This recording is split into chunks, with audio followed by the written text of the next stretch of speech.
Hey Leo, and welcome to your monthly tarot reading. So this is for Leo Sun or Rising, and this goes for August, the month of August 2023. And we are looking at the overall month. So this is of the videos that I put out for tarot readings.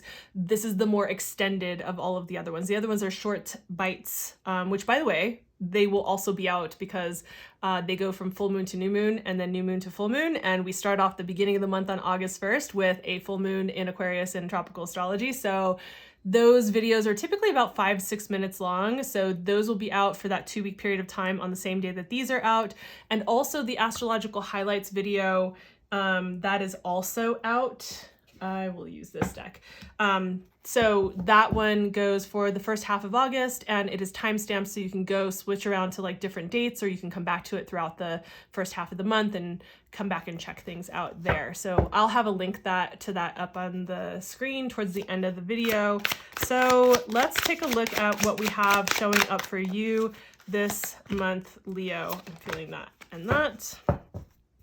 And we're going to take a look at the progression of the month, the beginning, middle, end of the month, and also whatever kinds of challenge is coming up, and spiritual advice as well. Feeling this card actually here. Okay. And that's interesting. All right. Okay, Leo. I mean, I like how we're starting out the month, actually. Definitely digging that middle of the month. It feels like that's kind of feeling like it's a nod to the 13th of August.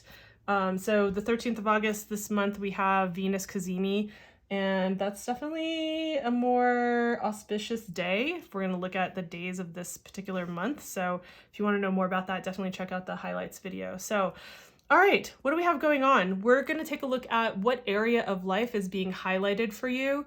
So again, like if you're listening to this, it is a collective reading. So if we're talking about second house topics and it feels like the reading, you're feeling like, oh, that feels like it really applies more to like relationships for me or something like that, apply it to that then, you know? So this is just more to help with zeroing in on a particular area of life. So we're looking at the second house, right? Second house is, yes, your resources. Included with that would be like financial resources, or like your Maslow's hierarchy of needs, food, water, shelter, right? Also your personal possessions, right? So finances, possessions, like how you go about making money for yourself, right? These are all things, and included in that, food gets lumped into that quite often. People talk about food and the body, and that's because it's like when we're talking about Maslow's hierarchy of needs, we are including food along with that. So that's what's up. That's what we have coming up for you here. Now the beginning, middle, and end of the month. So we're starting out with the Ace of Wands. We move into the Nine of Cups, and then we have the Tower card, interestingly enough, happening at the end of this month here, which I find really interesting. Thoughts on that. We'll get to that. And then we have the challenge card is the Nine of Swords, and which makes a lot of sense. And then the Strength card coming up. So yeah, this is an interesting reading, Leo. So let's start out with the beginning of the month here. Again, we're starting out the first day. We've got, besides the full moon, we've got some other stuff going on. Definitely a very full day. I highly recommend looking at that particular date in the astrological highlights video and seeing how that applies for you. So here we have the Ace of Wands. You know, the Ace of Wands is this spark of newness for life. It's interesting because I'm like struggling to remember which day. Dates are all blurring together, but there is some stuff happening. And remember, this is the first third of the month.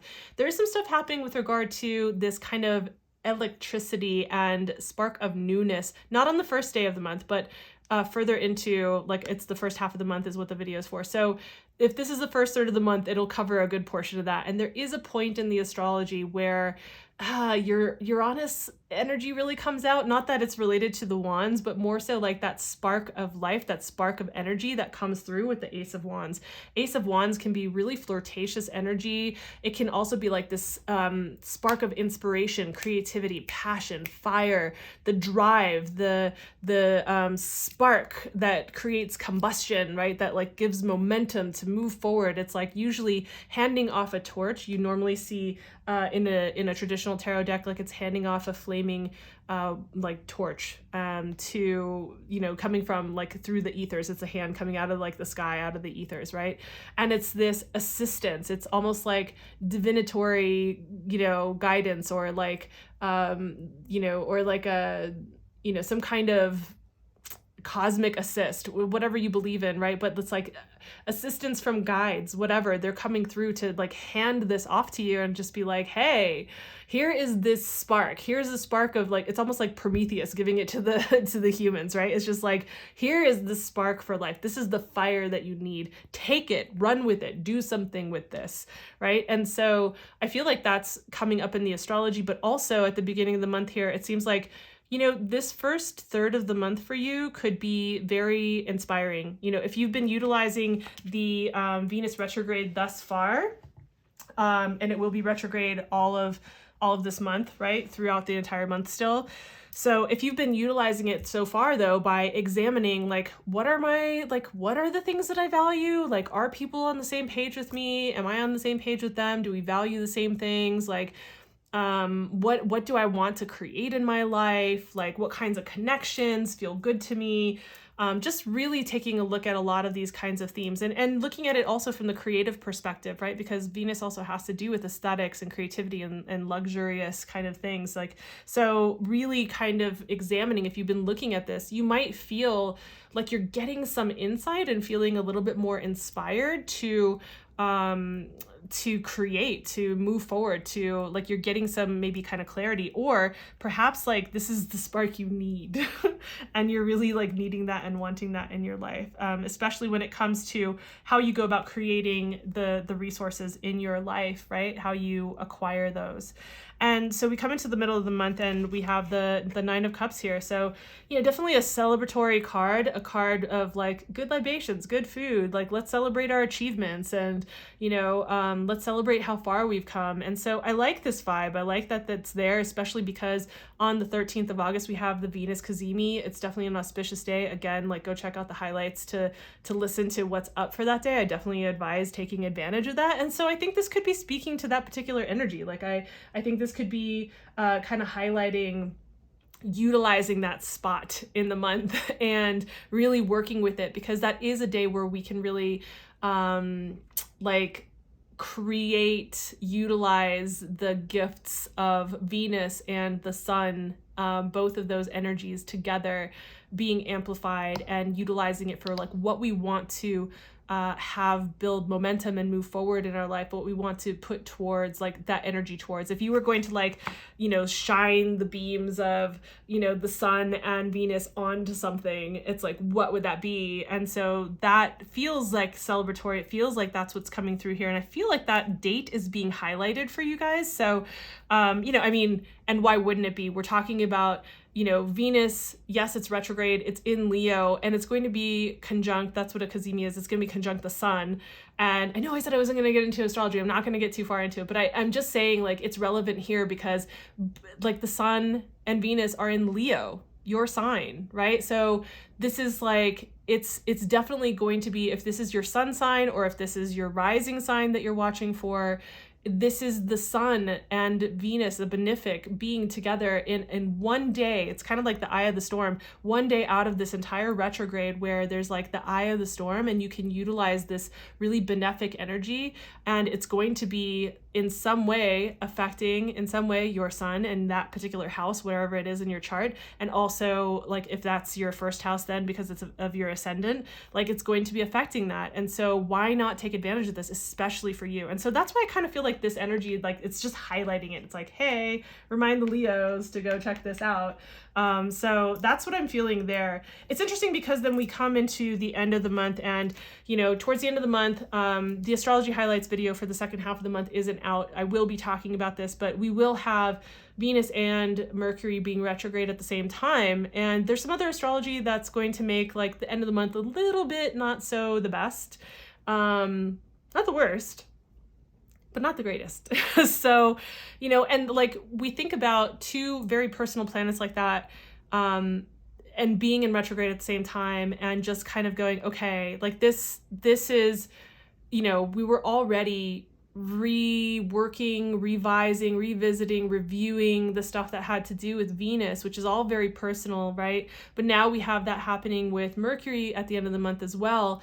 And it's like, again, like that's with the topics of Mercury, like our conversations, the things that need to be communicated, our writing projects, our, commerce, like all of these different kinds of topics coming in for review. And the thing about the Tower that I, can say is constructive is that it's also, it's so funny. It's like, it's constructive because it's destructive, because it's deconstructing. Like there is this back to the drawing board, a reevaluation of like, okay, if you're in a space of reevaluation, it's kind of going like, okay, what isn't working, right? I'm reviewing the topics of Mercury. I'm reviewing the topics of Venus in my life. What is not working in this space? And then from there, being able to make the decisions that need to be made about what needs to like go, what needs to be demolished, what needs to be dismantled or deconstructed, and let it just fall away, right? The thing about the Tower is it's uncomfortable, and yes, it can be really confronting, but often it's because we're not allowing ourselves to see like what needs to be released and what isn't working. And if we were to let go of that and pivot instead, to be able to move with the energy and go, okay, that's clearly not working, so let's get rid of that. What can I do now? What is the solution now? What do I move towards now? What can I start to rebuild and restructure now? And so this is a time where you can really start to reformulate your plans. Perhaps what you were building, what you were working with in terms of your second house is just like, it wasn't going to be something that could stand the test of time in terms of like structure, right? It wasn't going to be a stable enough foundation. And so it had to crumble at this point. Maybe you only built like the first level and you were starting to work on the second story, but it needs to crumble because it's like, it wasn't going to withstand like weather, whatever, and weather the storms of life. And so better for you to go like strip it down to the studs now and start that framework over in a way that is really well thought out. So take advantage of the retrogrades at the end of this month by doing like slowing down, even if it's frustrating, even if it's like, ouch, this is like painful and like humbling. But to take a step back and go, okay, let me take advantage of this energy. I have to slow down and rework this. Let me take a step back, look at the big picture. How can I chunk this down into smaller pieces? What makes sense? What needs to go? All of those kinds of things are going to be most beneficial for you. So yes, it's the Tower. Yes, it can be uncomfortable, but there are ways to work with it constructively, right? And so with the challenge card being the 9 of Swords, obviously 9 of Swords, this is like that worry, that concern, being like having insomnia, the thoughts that wake you up in the night or that don't allow you to go to sleep when you want to, you can't fall asleep, or that plague you throughout the day, right? So, showing up as a challenge, it's like there is this management of whatever it is that's coming up with regard to this, right? And with regard to your second house, whatever concerns, whatever worries, whatever is coming up with regard to like how you make money, how you create resources, how you resource and acquire, resources for yourself, your Maslow's hierarchy of needs, all of that. And with this, whatever this is pertaining to is just, like there is, I don't want to say, oh, it's as easy as just don't worry, because it's just not, right? But it's more like, well, I think that we can actually get into this with, let's bring in the spiritual advice. It's about digging into your deepest strength, right? The thing about the strength card is it's not just like, oh, have strength, be bold, have courage. Yes, be all those things. But the strength card is about so much more than that, right? This is about being able to feel the things that are scary, or the things that are intense, the things that are shadowy, our fears, our shadows, our dark sides, our skeletons in our closet, like the beasts within, right? That's what the lion is meant to represent. It's like the beasts within, and being able to befriend them. When you are not in denial of your the internal, let's say the internal beasts, And as opposed to running away from them, you sit with them, you face them, you feel them through.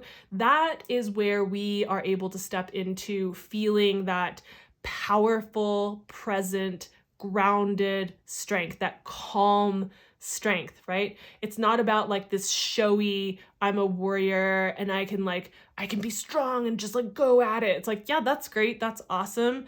But the true solid core of your strength, the unshakable part of yourself that comes from being present to understanding, knowing what's there, knowing what you're feeling internally, knowing what you're dealing with and not running from it, not shying away from the fears or the anxieties or the things that come through, but more so sitting with it, expanding your capacity to hold those feelings, right? Little by little, making it so that you're able to feel and be with those intensities more and more and more, so that it expands your ability, your bandwidth to be able to hold those things. That's where this strength comes from. That's what the strength card is about. And so, how appropriate, how super appropriate for a Leo, especially. I mean, we have the Lion, Leo, we've got there's just so many things that I feel are really coming together that speak to the Leo kind of energy here. So that's what this month looks like. Again, if it's not already up on the screen, I will have the astrological highlights I definitely recommend checking out at least the dates that I was talking about in August 13th, especially, but that will be up on the screen somewhere here, at least, if not now, in a couple seconds. And that has timestamps. You can check that out. Also, the full to new moon videos will also be out on the same day as these. Those are more bite-sized, about 5-6 minutes-ish on average.